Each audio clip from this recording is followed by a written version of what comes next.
Music, performing and rugby when I was younger, they were pretty much everything to me. And the adrenaline rush that I got when playing sport and also whilst on stage were quite similar. I spent a lot of my youth kind of juggling those two things. Being an All Black was definitely a childhood dream. And there were times where I thought, yeah, no, this is looking good, and you make New Zealand teams, you know, under 17s, 18s. But I was fortunate enough to have a dad who really kept me grounded and always reminded me that in the blink of an eye it can all go with injury. And yeah, that kind of happened. When you have such a big dream and it just gets stripped away from you, it takes its toll on you emotionally, mentally, and it takes a bit of time until you kind of can get yourself on your feet again. Music actually kind of helped me also get through what I was going through.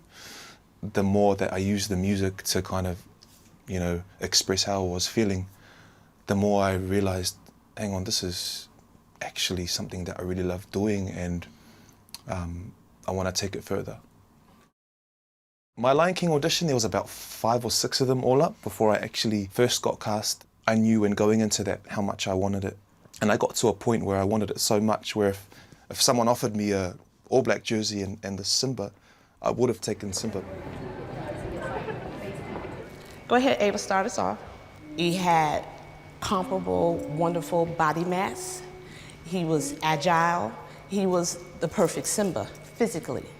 So all I had to do was to help him realize how that experience was going to be valuable. There's a difference in the intent of the gesture if it's actually to her. Just because he's a rugby player, was the challenges for him any different? And I would say no. Trying to get a person to bring himself into a role is the same for everybody. It's just that the makeup is different. If I compare putting on a rugby jersey and the costume and my mask, it's quite similar. And there's the saying that a lot of rugby players will know, boots on, switch on. It's like that with the mask.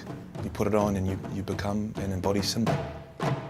And I know that I'm not the only sportsman out there who has their dream cut short. And so I'm grateful that I can be an example of somebody who goes, you know what, that didn't work out, but it's not the end.